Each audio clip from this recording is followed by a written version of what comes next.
TipTut. Before we get started, I'd just like to say you can download the PDF that I use in this tutorial from the tiptut.xyz website. Just go to the resources section and you'll find it second in the list. Hello everybody and welcome back to TipTut. Today we're taking a look at the question, what image file format should I be using?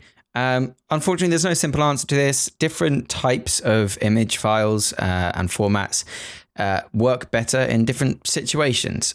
So we're going to take you through what works better where, basically. There's some commonly used image files, JPEG, PNG, GIF, TIFF, Bitmap, and ICO. ICO is not terribly common, but it does crop up online. So I was just going to briefly take you through that. Each have their own pros and cons, basically, depending on what situation you use them in. So I'm just going to quickly take you through each of those on the screen here and let you know the pros and cons of that and where you should be using them.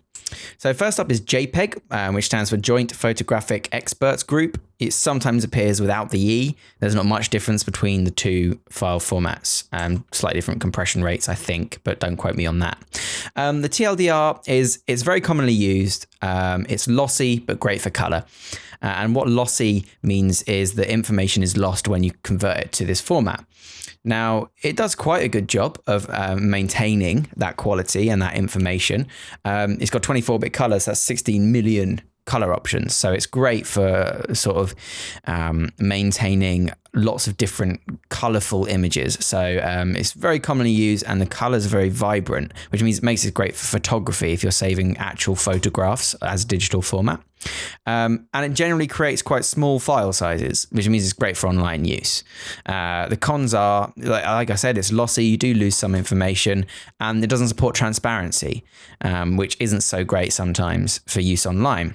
And each time you save, it will lose more quality. Each time you change and make an edit and compress again and resave, it will lose quality each successive time. So here's an example, pretty drastic one, but just to illustrate the point. On the left is the original photo that I took up on Glastonbury Tour, and on the right is the compressed version, which I've compressed and rescaled and compressed again, and things like that, just to show you that it does lose quite a bit of quality if you start messing around with them. So you should use a JPEG when you need to maintain lots of color because it saves color very well. Use it when you're planning to print or view online, either's fine. But it works well for print because it maintains that color, which is really nice. And if you require smaller file sizes because it saves it quite small, which is really nice. So up next is PNG, which stands for Portable Network Graphics. PNG, the TLDR, transparency makes up for large files and the lack of print suitability. So basically, PNG is the most commonly used format if you want an image that supports transparency. But unfortunately, that does create large files and is not really suitable for print because it doesn't work with CMYK. It saves things in RGB format. So it supports 8-bit transparency, which means you can have 8 levels of transparency. And it's developed specifically for the web. So it's good for using online because it understands transparency and it understands when you layer things inside HTML and stuff like that. It understands that transparency still.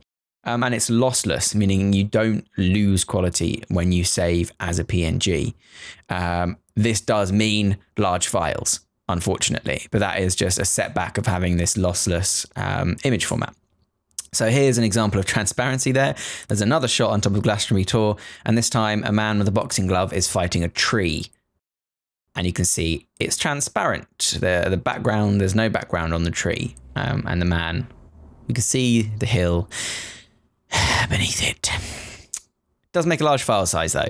You can see the same image of a JPEG and a PNG saved, same settings, exported at default, and the PNG is almost twice as big, or just over twice as big, in fact. So that's double the data of a JPEG, which is quite large. So you should use a PNG when you're after transparency, when you need to maintain quality, and when size isn't really an issue. If you've got, if you're using it in a document or for offline use or for other things like that, where size isn't an issue, then using a PNG is totally fine. Graphics interchange format. Now, GIF. Now, you're probably usually used to seeing this in an animated format, which is honestly its biggest pro, if you like. You're limited to an 8-bit palette, which means 256 colors, but it is great for animation, which is brilliant. And it's also lossless if your image is already under 256 colors. So what that means is, if you take sort of film footage, for example, and animate it using an animated GIF and take a sample of it, you'll notice that the colors get really, really crushed. Like if you have 5 slightly different reds, for example, it'll take all those and just pick the average, one red, and use that for that entire area. So you do lose quite a lot of quality. It destroys all this color variation, but it supports transparency. And it supports interlacing, which we'll move on to in a minute if you don't know what that is. And of course, it's animated. So there's some really, really good pros for GIFs as well. The limited sort of color palette isn't really a con either. GIFs were used for small logos with like sort of few colors or one color with straight edges, things like that. GIFs are really great for because it keeps a really small file size whilst maintaining transparency as an alternative to a PNG, for example. So here you can see the color loss. I've really crushed it. I've pushed it quite far, but to show you, the original there was a JPEG and the one on the right is a GIF that I've pushed it a bit, but that's not uncommon for you to see something like that. That sort of loss in color from going to this 24-bit color palette to this 8-bit one, 256 colors. So interlacing then, if you don't know what that means, practically, without getting into how it works with loading rows and columns of pixels in sequence, things like that, it basically means that when an interlaced image is placed on a web page, it loads a blurred version of itself first and then increases in quality as it downloads the rest of the data. Whereas a non-interlaced image will not be visible until completely loaded, meaning that it can cause your web page to shift around as images load, which can be really distracting and really off-putting. So if you interlace your image, which is an option when you export from PowerPoint and programs like that, it will load blurry and then sharpen up over time. Very quickly, you probably won't even notice it if you blinked, but it stops your web pages from jumping around effectively. So you should use a GIF when your image uses one or a few colors only, because it does lose a lot of quality. However, if you're already under a 256-bit color palette, then you don't lose any color quality, which is great. Also, you should use a GIF when you need it to move, which is kind of self-explanatory, really. And if there's little shading, if your image is flat design, like all this TipTut stuff kind of is, GIFs can work well for that, because obviously few colors means no problems. So, TIFF then, the tagged image file format.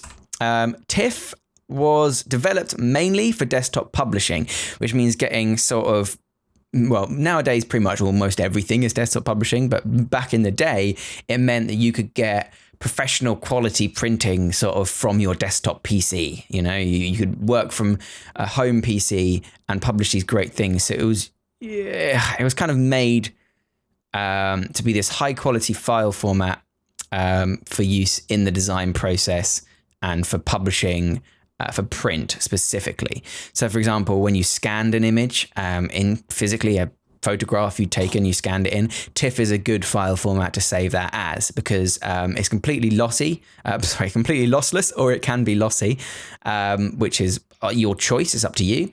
It stores every single piece of information that you scan in will be stored. You don't have to lose anything if you don't want to. And the major pro is that it supports layers. So if you save a PSD file as a TIFF, those layers are actually preserved, so you can still manipulate those, which is really great. However, understandably with all this, it creates huge file sizes that are larger than my sense of existential dread that creeps ever closer.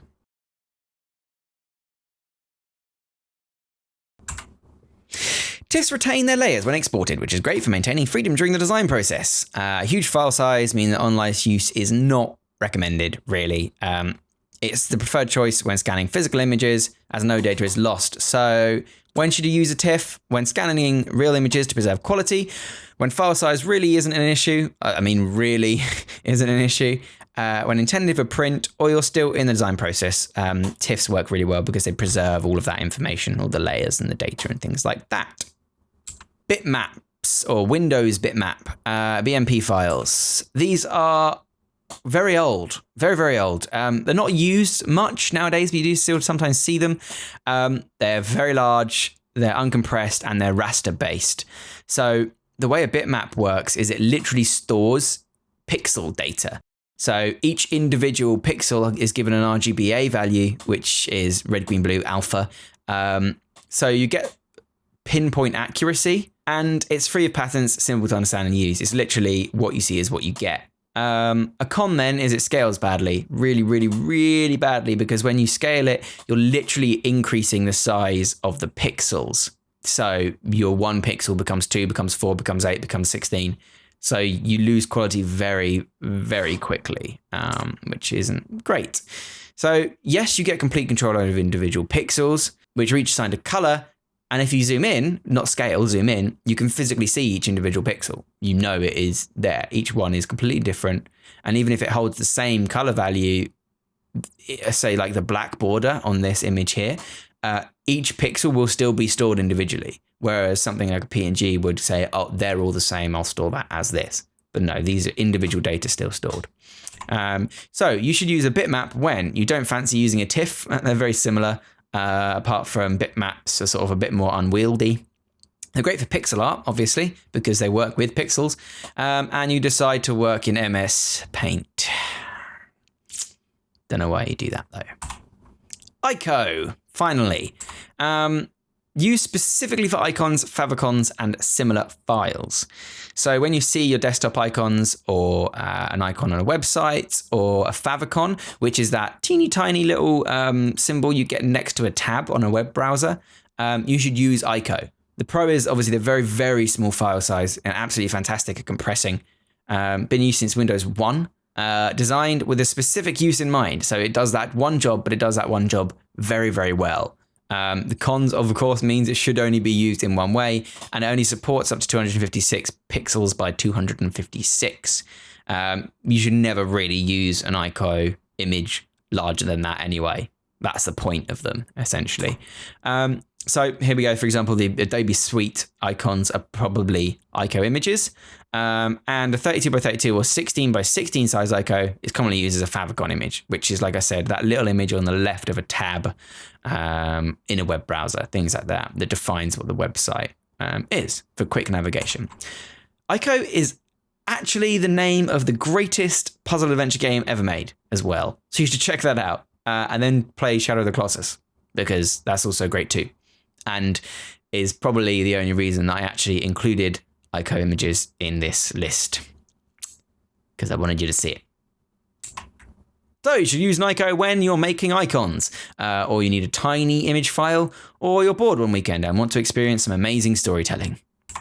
Different file types work better in different situations. That's the conclusion, basically. So what image should you use? The best one for the need, to find out which one works best, just experiment, play around.